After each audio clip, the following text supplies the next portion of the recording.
కార్తీక మాసం 3వ సోమవారం మేము ఇలా ఇంటి ముందు దీపాలు పెట్టేసుకొని పిండి దీపాలు తయారు చేసి ఇంటి ముందు పెట్టుకొని మళ్ళీ ఇంకా గుడికి కూడా వెళ్ళాం. మా ఇంటి దగ్గరే అయ్యప్ప స్వామి గుడి ఉంది, అక్కడ శివలింగం కూడా ఉంటుంది. కొంతమంది వస్తూ ఉంటారు జనాలు, అక్కడ అంత క్రౌడ్ అయితే ఉండదు. ప్రశాంతంగా కూర్చొని చేసుకోవచ్చు పూజ. మనం ఇలా ఇంట్లో కూడా దీపాలు వెలిగించేసేసుకొని,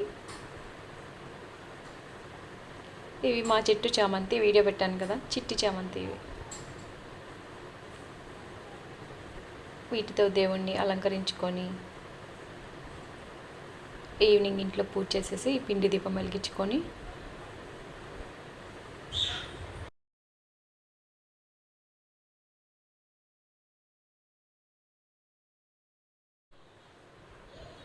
ఇక్కడ టెంపుల్లో ఇలా 365 ఒత్తులు వెలిగించేసి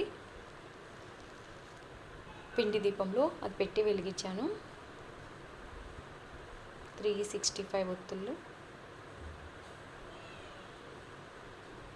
ఇది అయ్యప్ప స్వామి టెంపుల్. చూడటానికి కేరళ స్టైల్లో ఉంటుంది టెంపుల్ అయితే. స్వామి